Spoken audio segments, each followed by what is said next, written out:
Volar. Miedo a volar y a meter. Y un poco claustrofóbica también en los ascensores, de vez en cuando. Yo a las cucarachas, todos los bichos en general, pero las cucarachas es horrible. Me pongo mala cuando veo una araña. Me da miedo de ir al dentista, pero que no lo... Vamos, que luego ya después que estás allí, vale, pero mientras que no, ese miedo lo tengo, no se me quita. Seguro que les suena todo esto. Hay personas que lo pasan verdaderamente mal cuando ven insectos, si vuelan en avión o si están en espacios cerrados.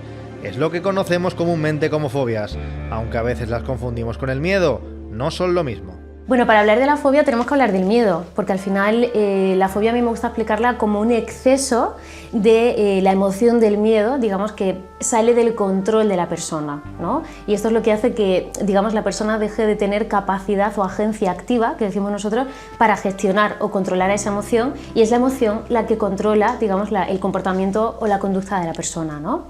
Tenemos que entender también que las emociones siempre son positivas, todas son positivas, pero que en exceso es cuando, digamos, entramos en la parte de llamarla patológica.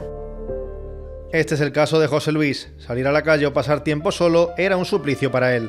Yo empecé a sentir como que no tenía las mismas ganas de salir o de socializar, de quedar con amigos, de salir a tomar algo.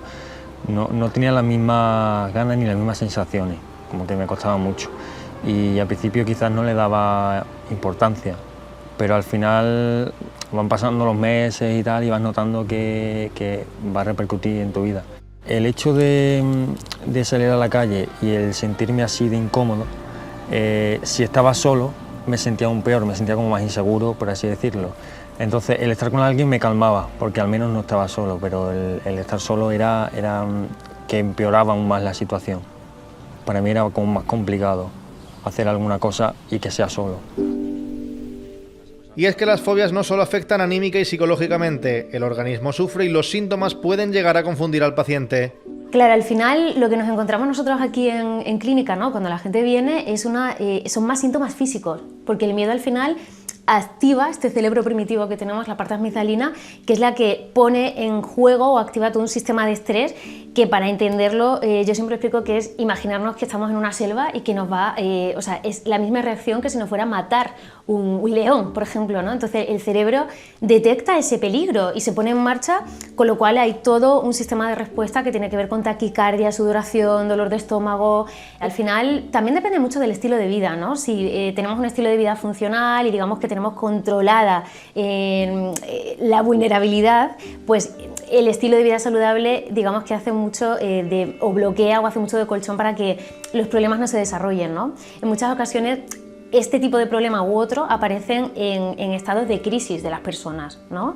Es como, yo siempre digo que en las crisis afloran las vulnerabilidades y suele ser más difícil controlarlas, pero sí, puede aparecer en cualquier momento de nuestra vida. ¿Pero cuáles son las fobias más comunes? Lo que más nos encontramos es el tema de la hipocondria. Tenemos muchísima gente con miedo a las enfermedades y sobre todo quizás después del COVID.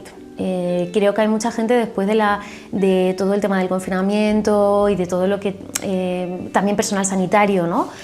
Con todas las vivencias que estuvo asociado con la crisis que tuvimos, nosotros estamos apreciando mucha gente con fobia al tema de enfermar y de tener una enfermedad. En infantil, sobre todo la que más se demanda es el tema de fobia al colegio, fobia escolar.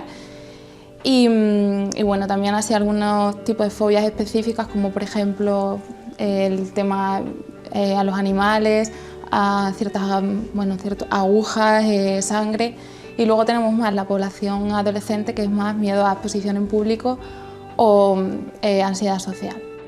A esta ansiedad social tuvo que enfrentarse José Luis durante su adolescencia. Sentía sobre todo ansiedad, esa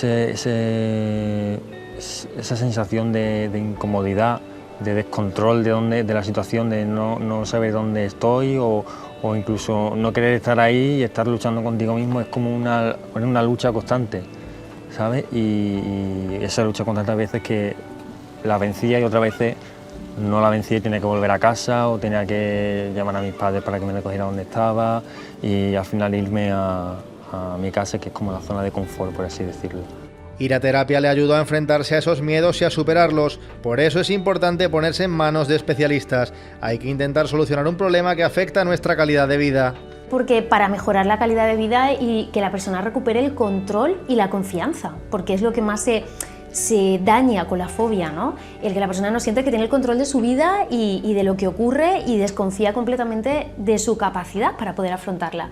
Y esto es lo que tenemos que trabajar, que normalmente digamos que pasa por varios pasos, ¿no? Pero el fundamental es aceptar y entender, porque lo que notamos es que cuando la gente entiende qué es el miedo y cómo funciona, ya baja, ¿no?, todo el nivel de cortisol y baja toda esta alerta, porque crea mucho estrés y mucho más miedo, que muchas veces es miedo al miedo, que nosotros decimos el no entender qué me ocurre. Me ha costado trabajarlo, porque es algo que no a todo el mundo le gusta. Estás indagando en algo tuyo personal y que cuesta mucho entrar ahí. De hecho, yo siempre recomiendo a mi círculo de amistades y mi familia que vayan, porque no, o sea, es algo que te va a ayudar a ti, es algo que vas a trabajar contigo mismo y que siempre te va a beneficiar, te va a venir bien.